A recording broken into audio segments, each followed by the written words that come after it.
of the mall, shutting down part of this parking lot as they investigated a suspicious device. A lot of people got these alerts if you live in La Mesa on your phone about this. Well, the good news here, just within the last 10 minutes, we did get off the phone with La Mesa police. They told us that it's all clear. Whatever that device was in the parking lot there at Grossmont Center Mall is not harmful, and they should have this parking lot reopened shortly. Steve?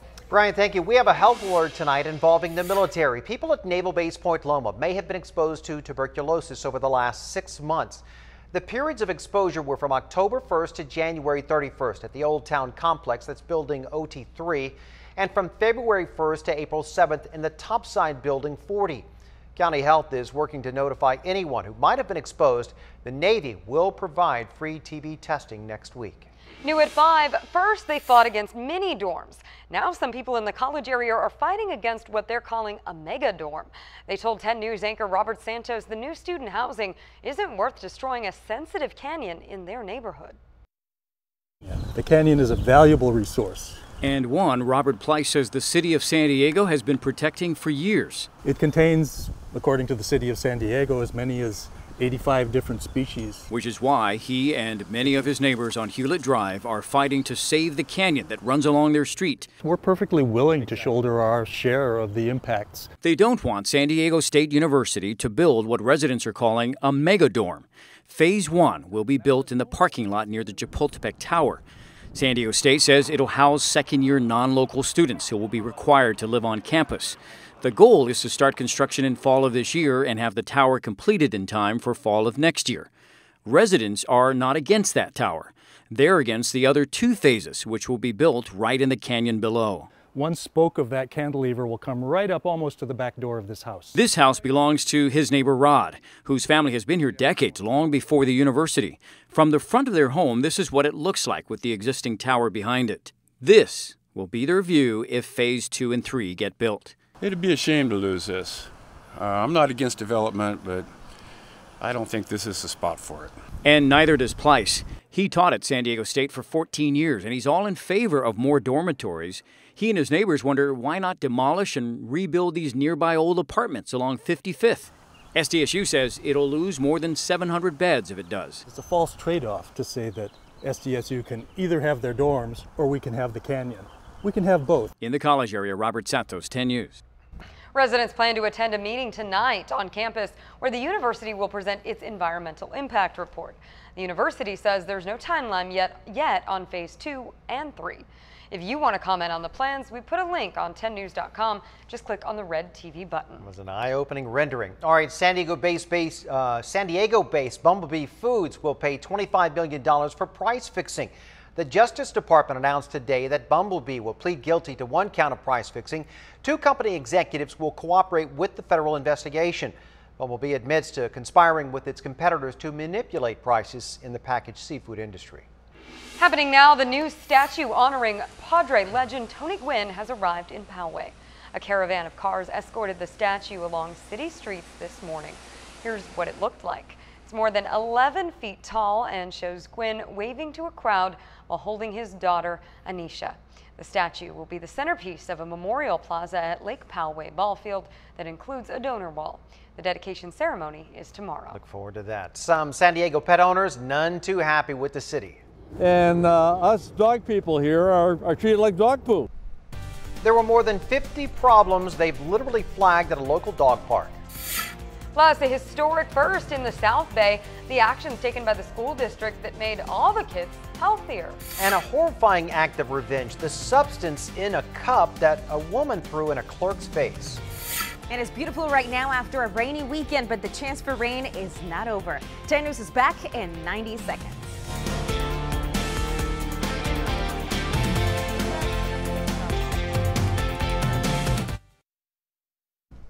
Ocean Beach dog owners feel ignored by the city of San Diego. They say their beloved dog park, Dusty Roads, is riddled with problems, some of them hazardous. 10 News reporter Amanda Brandeis got a look at what they're so frustrated about. Group hug. Come on, everybody, group hug. Here we go. Every day at 4 o'clock. Yes. Oh, yes. Mike Ryan has a date at the dog park. And about 4 o'clock every day, they get excited. They got me trained.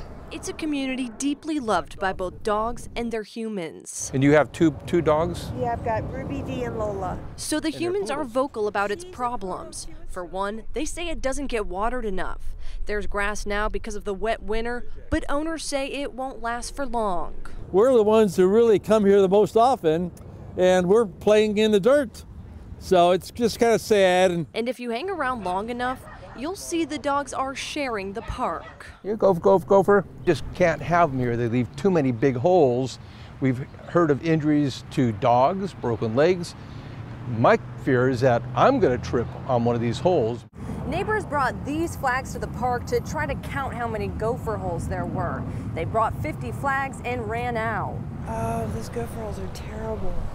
And for some, the gophers are hard to resist. They smell the scent and they get excited, and their DNA tells them to dig.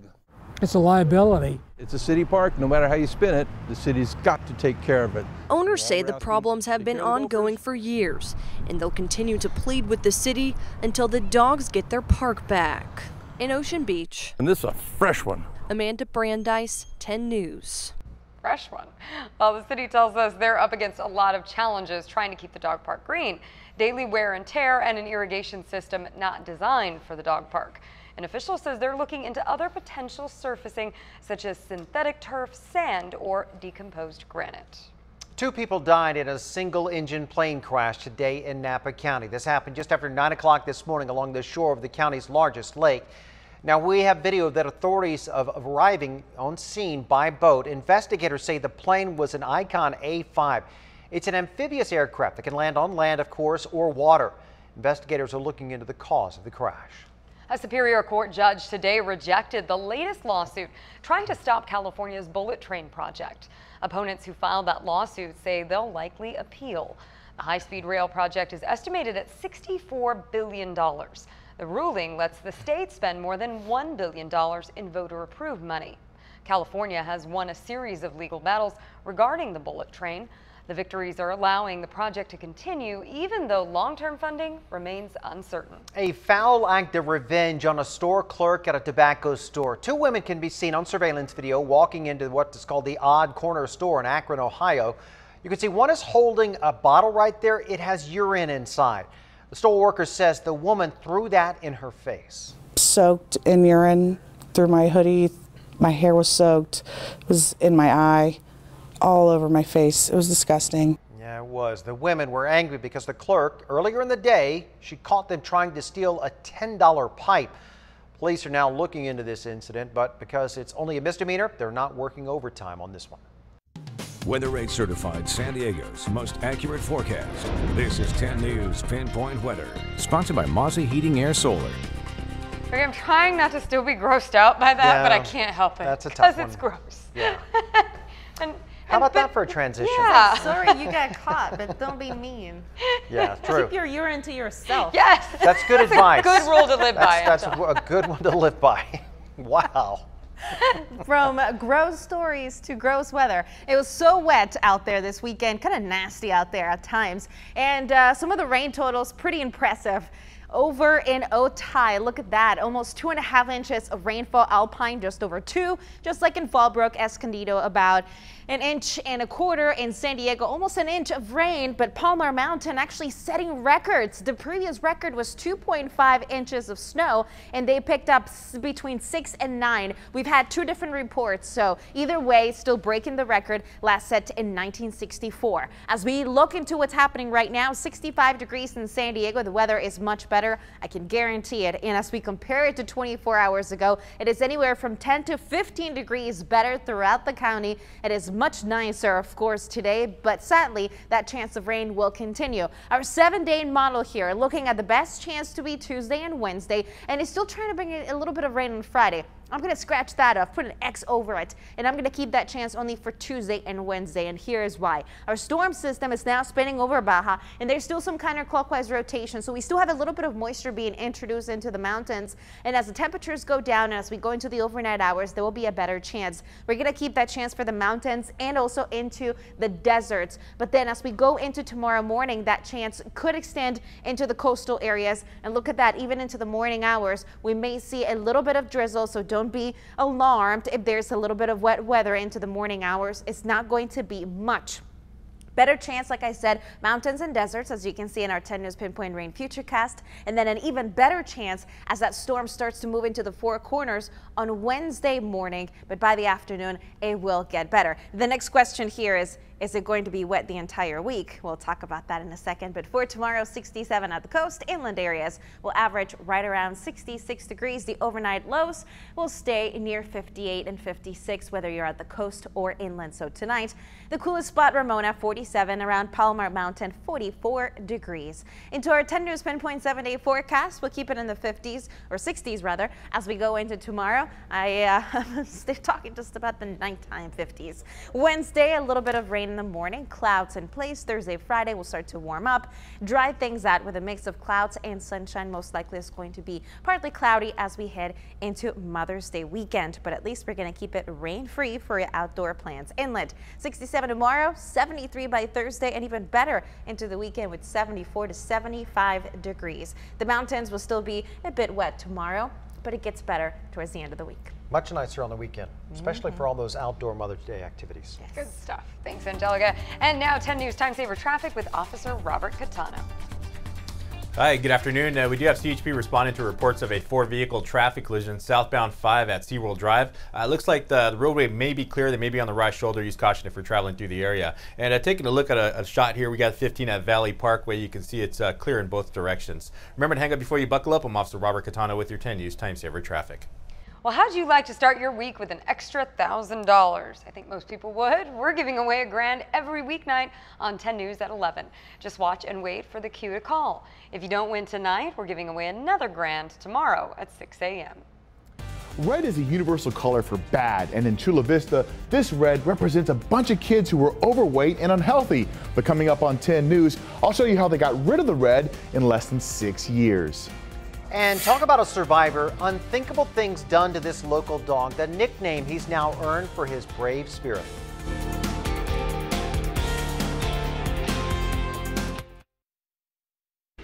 A healthy historic first in the South Bay. Our 10 News reporter Joe Little went to Chula Vista to find out how an entire school district changed the health of and future of its students forever. Jamarcus Murphy isn't giving up. I'm doing good at this. Jumping rope isn't mastered in a day. Neither are duck squats or tossing bean bags. But these exercises are teaching kids like Jamarcus to master something far more important, their health. Because then it'll help you stay alive more. Chula Vista is showing the way. The Chula Vista Elementary School District is touting a historic first. Their kids are healthier. All of them. Those that are in red here are schools where you have over 30%, almost 40% of the students that are obese. That's a lot of red representing hundreds of kids in 2010.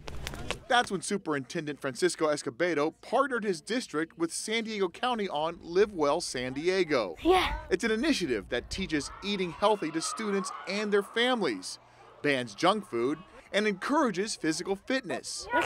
In less than 6 years, we no longer have any red schools. Every elementary school is healthier across Chula Vista, trying to get to that light blue. What we're doing is we're transforming a whole community. You're like a regular beanbag. It means healthier, smarter adults in Chula Vista's future. We want our kids to thrive, not just survive. A lesson kids like Jamarcus will hopefully master, along with jumping rope. Yeah.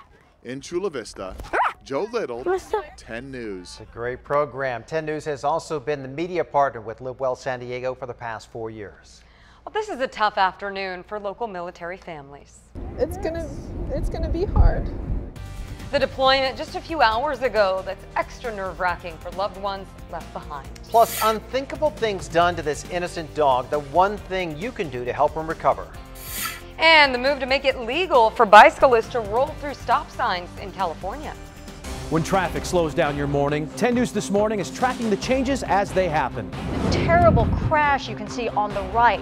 7 hours after that, the drive in that area is still bad. Bumper to bumper right now, and it's only going to get worse. Mimi, what's going on there now? Lena, I just got an update less than 5 minutes ago from the officers here on scene, and they tell me they expect to be out here for maybe another hour. Tomorrow morning, don't stress over your morning commute. Turn to 10 News This Morning for a smooth ride. Live from the Scripps Studios, this is 10 News. Major threats in multiple regions, and about 300 sailors are shipping out of San Diego. 10 News military reporter Hannah Mullins is at Naval Base San Diego, where the USS Lake Erie just pulled out of port. There are signs like this that say, "We'll miss you." And if you take a look over there, you can see the ship about to head under the Coronado Bridge. We saw loved ones who didn't want to let go and kids cry as their sailor walked away. I missed the first birthday, probably missed his first steps, first words. It'll be hard. I feel guilty that I get to see all of those first and that he won't. This deployment is a daunting one. It's hard. Loved ones know they're heading for the Western Pacific in the Middle East. It's gonna be hard. So these sailors have to be ready for anything. In recent months, they fine-tuned their fighting skills just off our coast. They did search and seizure training and ripped through live rounds.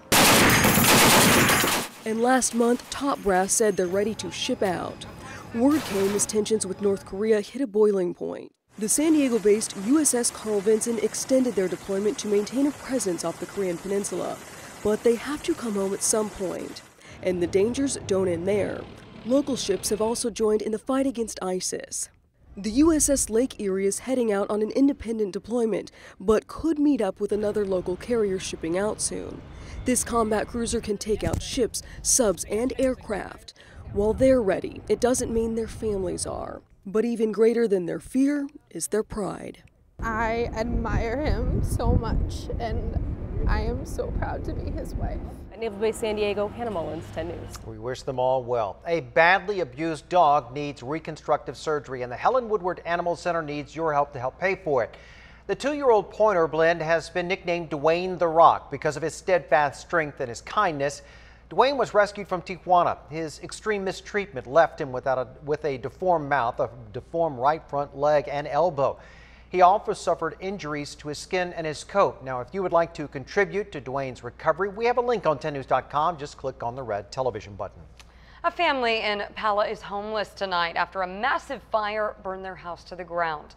CAL FIRE crews fought hard to control the flames that broke out just after 3 a.m. Sadly, the house was destroyed. Investigators are working to find out what caused the blaze. The good news is no one was hurt. And chaos at the La Jolla Nursing and Rehabilitation Center. The flooding water is not from the rain. A water main busted at the facility early this morning. Firefighters had to shut off the water while crews fixed the broken pipe. Luckily, no evacuations were necessary, so patients were able to stay tucked up in bed. President Trump is urging the Senate to, quote, not let the American people down on health care. Republicans in the House passed a repeal of Obamacare last week, but its future is far from certain. And as ABC's Lana Zach reports, angry constituents are making themselves heard. After narrowly passing the Republican health care plan, representatives are on recess, but they're facing many angry constituents back home. I'm a veteran. Everyone here deserves single-payer health care now. Across the country, health care is a human right. Republican members of Congress are being forced to defend their votes. The bill protects the pre-existing condition. Campaign opposition ads are already hitting the airwaves. Congresswoman McSally just voted for a disastrous health care repeal bill opposed by the American Medical Association. While in Idaho, the answer of Congressman Raul Labrador was seized on by critics who claim that Republicans are out of touch with health care realities. You are mandating people on Medicaid except dying. You are making a mandate. No one wants anybody to die. You know, that line is so indefensible. Nobody dies because they don't have access to health care. Congressman Labrador later said that his answer, quote, wasn't very elegant. One of the biggest complaints of critics is that the Republican bill could allow insurance companies to charge much higher rates for people with pre-existing conditions. But Speaker of the House Paul Ryan defended his plan. You can't charge people more if they keep continuous coverage. The healthcare debate now heads to the Senate. We're already hearing from Republicans who are indicating they don't intend to follow in the House's footsteps. Senator Collins saying they are going to make their own piece of legislation, and Senator Blunt assuring voters that they will not proceed without a full Congressional Budget Office score. Lana Zach, ABC News. Washington. And the Trump administration was back in court today defending its travel ban. Opponents say Donald Trump's anti-Muslim comments on the campaign trail prove that his ban is religiously motivated. But the White House insists the ban only has safety in mind. A federal court is deciding whether to overturn a lower court ruling that blocked the ban. Whichever side loses is sure to appeal to the U.S. Supreme Court. The governor of Texas is banning sanctuary cities in his state. Governor Greg Abbott signed the bill live on Facebook last night. Our top priority is to keep our citizens safe. The bill that I'm about to sign does just that. Police in Texas will be able to ask whether someone is in the U.S. legally during routine traffic stops. It also requires local law enforcement to cooperate with federal immigration agents. It goes into effect on September 1st. Here in California, the Assembly is now debating a Senate bill that would make California a sanctuary state. 8 mayors in San Diego County spoke out against the bill last month, saying it would put people at risk of being in danger. Art supporters are fighting back against the mayor's budget proposal here in San Diego. It includes more than $22 million in spending cuts across several departments. That includes slashing $4.7 million from arts funding. Today, supporters of the city's music, dance, museum, film, and theater departments joined forces outside City Hall to dispute those cuts. It's almost like they're choosing to dig potholes in arts and culture and then seeing if people will notice it. Just as we know we have to have our roads fixed, we also have to be having a quality of life that takes us through our lives in a way that's rich and exciting. And they want the mayor to revise that part of his plan. That new budget will be adopted in June. It could soon be perfectly legal for bicyclists to roll through stop signs in California. The San Diegans who think that'll make things safer on the road coming up. Plus, people living next to Balboa Park, they say they have had enough. The changes they want made to keep things quieter during events. And now 10 News Time Saver traffic with Officer Robert Catano. Hi, good afternoon. We do have CHP on scene of a 3-vehicle traffic collision reported southbound 805 at Governor. Looks like the officer does have everything off onto the left shoulder. Just use caution if you're traveling through the area. And taking a look at a live shot here, we're at 78 at Nordal. You can see it's a nice and easy drive here with no slowing. Remember to hang up before you buckle up. I'm Officer Robert Catano with your 10 News Time Saver traffic.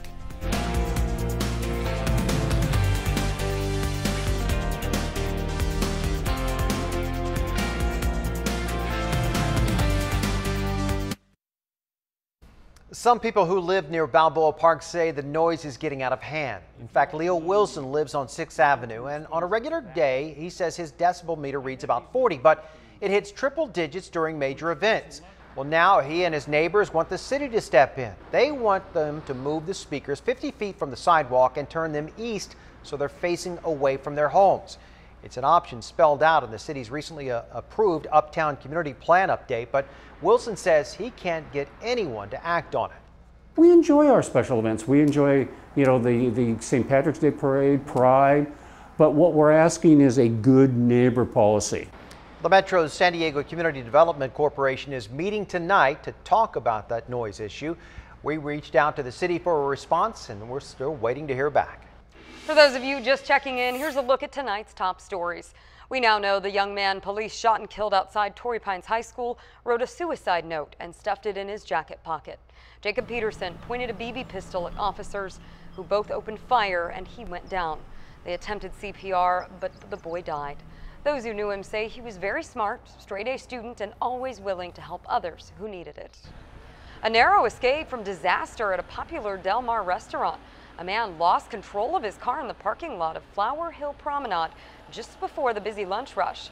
Witnesses say his car flew into reverse, knocking one woman down and running her foot over before crashing into the Flower Child restaurant. It's believed the elderly driver mistook the accelerator for the brake. And some people in the college area are fighting against what they are calling a mega dorm. They say the new student housing isn't worth destroying a sensitive canyon in their neighborhood on Hewlett Drive. Many residents plan to attend a meeting tonight on campus where the university will present its environmental impact report. Many bicyclists don't stop at stop signs, and soon that could be legal here in California. Well, when it's completely empty, we'll roll through. Well, the San Diegans who say we'll all be safer legalizing those rolling stops. Plus, a Ben & Jerry's product being recalled, the surprise some people are getting when they open the package.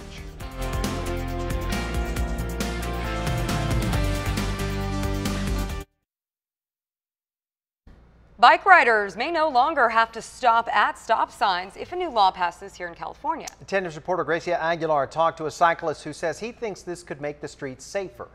Randy Van Vleck is an avid bike rider. This is the bike I use to get to work, to go out and do shopping. If you see him, you'll catch him cycling all over town. Downtown, Southeast San Diego, Chula Vista, wherever I need to go. Van Vleck is a strong supporter of bike yielding. Person on a bike rolls up to an intersection, they slow down, they wait for it to be clear, they yield the right of way. As a bike rider and a member of the Bicycle Coalition of San Diego, he says the bike yielding law could make roads safer for everyone. We're gonna have more people biking around. There's going to be more eye contact on the street. The law would only apply to stop signs. Bicyclists would still have to make full stops at red lights. Opponents say it could make it dangerous for motorists and pedestrians. Cyclists could end up running through intersections, creating more opportunity for collisions. But Van Vleck doesn't agree. It requires bicyclists to yield the right of way too. It doesn't allow bikes to just roll through and plow through the intersections. Whether the law goes into effect or not, Van Vleck says the increase in bike riding is making an impact in our communities. By making bicycling more efficient, easier to do so, we're gonna have healthier, safer communities. Reporting in City Heights, Gracia Aguilar, 10 News. And the bike yield bill still has to make its way through the state Senate and governor before it becomes law. Former